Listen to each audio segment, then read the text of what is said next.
Bonjour et bienvenue en 2026, ainsi que dans cette vidéo qui va être dédiée à 5 échecs majeurs des renseignements russes en seulement 10 jours. C'est un record. D'abord leur incapacité à arrêter des opérations menées sur leur propre sol, leur incapacité à monter correctement un false flag dans lequel ils voulaient faire accuser l'Ukraine mais finalement ils deviennent la risée du monde, et ils ont même été pris à leur propre piège par une contre-opération qui a été organisée par le service de renseignement militaire ukrainien, le GUR. Donc on va commencer chronologiquement le 20 décembre, lorsque le GUR ukrainien revendique une opération clandestine de sabotage contre des avions de combat russes qui sont stationnés sur la base aérienne de Lipetsk, qui est située à plusieurs centaines de kilomètres de la ligne de front. Et comme on le voit sur ces images, il y a des agents ukrainiens, ou alors peut-être des partisans, qui ont réussi à pénétrer sur une base militaire russe, y compris dans un hangar sécurisé, et ils ont pu mettre le feu à plusieurs avions, dont au moins 2 chasseurs 30 multirôles. Alors, c'est pas la première fois par le passé, c'est vrai qu'il y a déjà eu beaucoup d'opérations dans lesquelles c'était pas des bombardements à longue distance qui permettaient de détruire des infrastructures, il y avait réellement des sabotages qui étaient organisés, par exemple contre des avions ou des hélicoptères militaires sur des bases, comme par exemple ici où des explosifs a été placés sur plusieurs Kamov 52,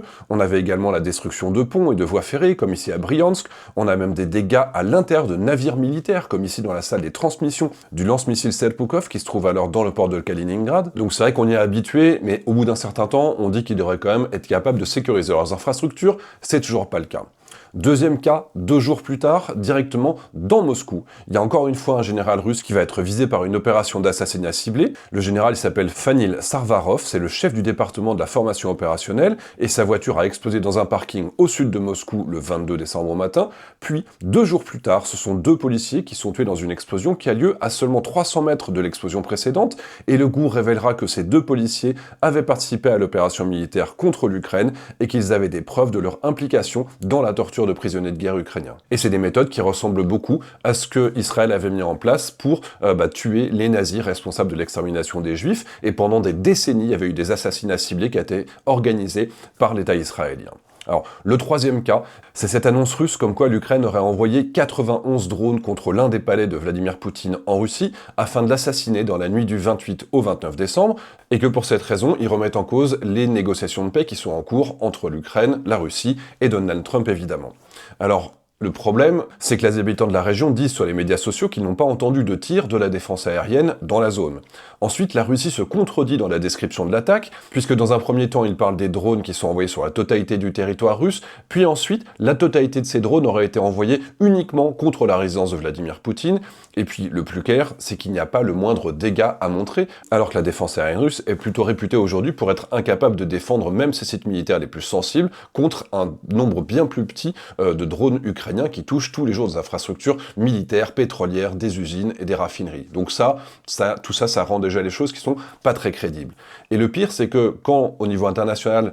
les autorités, les Américains, etc., demandent des preuves, eh bien la Russie persiste et prétend qu'ils n'ont pas à apporter de preuves et qu'il faut les croire sur parole, sauf évidemment, ça ne prend pas, et ils finissent donc par montrer cet unique débris d'un petit drone qui apparemment est un Shakloun 5, qui est totalement inadapté, puisque les Russes disent eux-mêmes qu'il ne peut transporter que 6 kilos d'explosifs, ce qui est totalement inadapté pour attaquer un bâtiment. Et le plus beau, c'est que l'officier russe qui montre les quelques composants électroniques qu'il vient de récupérer sur le drone, et qu'il prétend qu'ils ont déjà été analysés alors qu'il vient de les récupérer par terre, et qu'ils savent du coup que la mission du drone était bien de viser le palais de Poutine. Et ils ont analysé ça comment ? En claquant des doigts dans la neige comme ça, donc c'est évidemment ridicule. Et le pire, c'est que derrière, vous avez la CIA qui va officiellement nier cette attaque, tout simplement parce qu'ils sont capables de suivre les explosions. Vous savez que les États-Unis et beaucoup de pays qui sont dotés de la dissuasion nucléaire peuvent détecter les explosions qu'on a au sol. Par exemple, vous avez FIRMS qui permet de les identifier et de suivre normalement les feux de forêt, mais qui a été détourné pour pouvoir voir les explosions partout en Ukraine. Et bien là, ils voient simplement qu'il n'y a pas d'explosion, et il n'y a pas de feu, il n'y a pas d'incendie, il n'y a rien qui puisse montrer qu'effectivement plusieurs dizaines de drones explosifs ont été détruits dans la zone, ou alors simplement que des systèmes de défense aérien, donc des fusées, ont été tirés. Et donc tout ça, ça amène la CIA à officiellement nier les dires de la Russie, et pour la première fois à retourner Donald Trump, qui officiellement dit que c'est bien la Russie qui est un obstacle à la paix et non pas l'Ukraine. Et ça, c'est la première fois qu'il le dit, puisque jusqu'à maintenant, il essaie plutôt de mettre la pression sur l'Ukraine pour la faire céder aux revendications russes. Donc là, c'est potentiellement ce mensonge russe raté est potentiellement un renversement stratégique. Du coup, les Russes essayent de se rattraper. Ils sont en train de remettre des morceaux de débris de drones qu'ils ont récupérés en prétendant que c'est une preuve pour que les Américains puissent les analyser. Mais personne, évidemment, n'est dupe de cette situation. Le cinquième cas, le plus récent, peut-être le plus beau, il concerne Denis Kapustin. Alors, d'abord, il faut savoir que c'est un citoyen russe qui dirige en Ukraine le corps des volontaires russes, qui est une unité qui est composée de Russes combattant aux côtés de l'Ukraine contre le Kremlin. Donc l'unité, elle participe au combat et mène surtout des raids transfrontaliers, des opérations de sabotage, de la guerre psychologique et des actions médiatiques à forte portée symbolique sur le territoire russe, par exemple dans les régions de Belgorod, de Bryansk, de Koursk, et il regroupe environ 2000 combattants russes combattant en faveur de l'Ukraine, en comptant également l'unité Légion Libre Russie. Donc Kapustin, évidemment, il est absolument détesté par la Russie et par le Kremlin, et il ne doit pas être seulement neutralisé, il doit servir d'exemple, et le Kremlin met donc sa tête à prix pour 500 000 $ pour quiconque arrivera à l'éliminer, et sa mort est finalement annoncée le 27 décembre par des canaux russes, puis confirmée par son unité, le corps des volontaires russes, et l'info est donc massivement reprise dans les médias pour partout dans le monde, sauf que le 1er janvier, coup d'éclat, il réapparaît dans une visio avec Boudanov, le chef du service de renseignement ukrainien, et ils annoncent en fait que cette mort était fictive et faisait partie d'une opération spéciale ayant été menée pendant plus d'1 mois, avec pour objectif d'identifier des membres des services spéciaux russes qui avaient mis à prix la tête de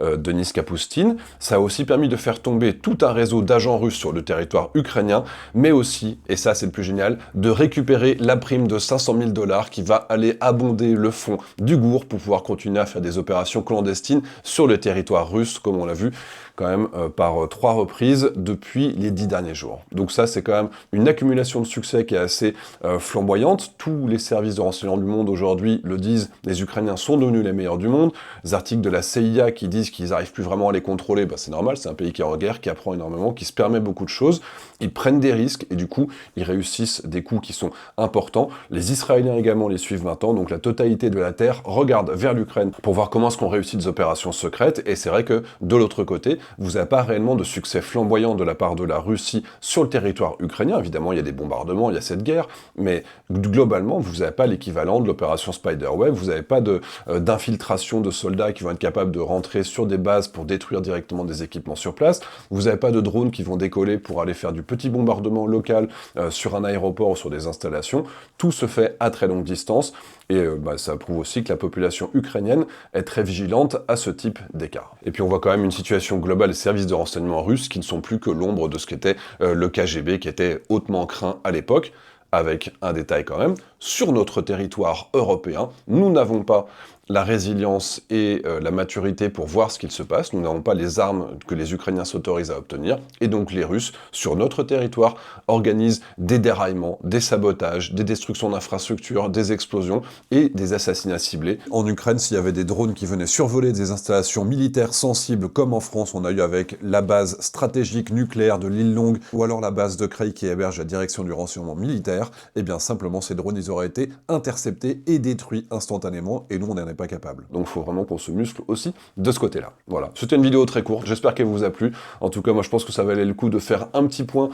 sur ces opérations, parce qu'on n'en parle pas énormément, mais en réalité ça a quand même un effet global sur la Russie qui est important, sur leur morale, sur leur capacité aussi à voir qu'ils ne sont pas soutenus par leur propre population, qu'ils ne font pas suffisamment attention, que leur territoire est très grand et mal défendu, mais ça c'est pas réellement une nouveauté. Voilà, j'espère que ça vous a plu, et je vous dis à très bientôt.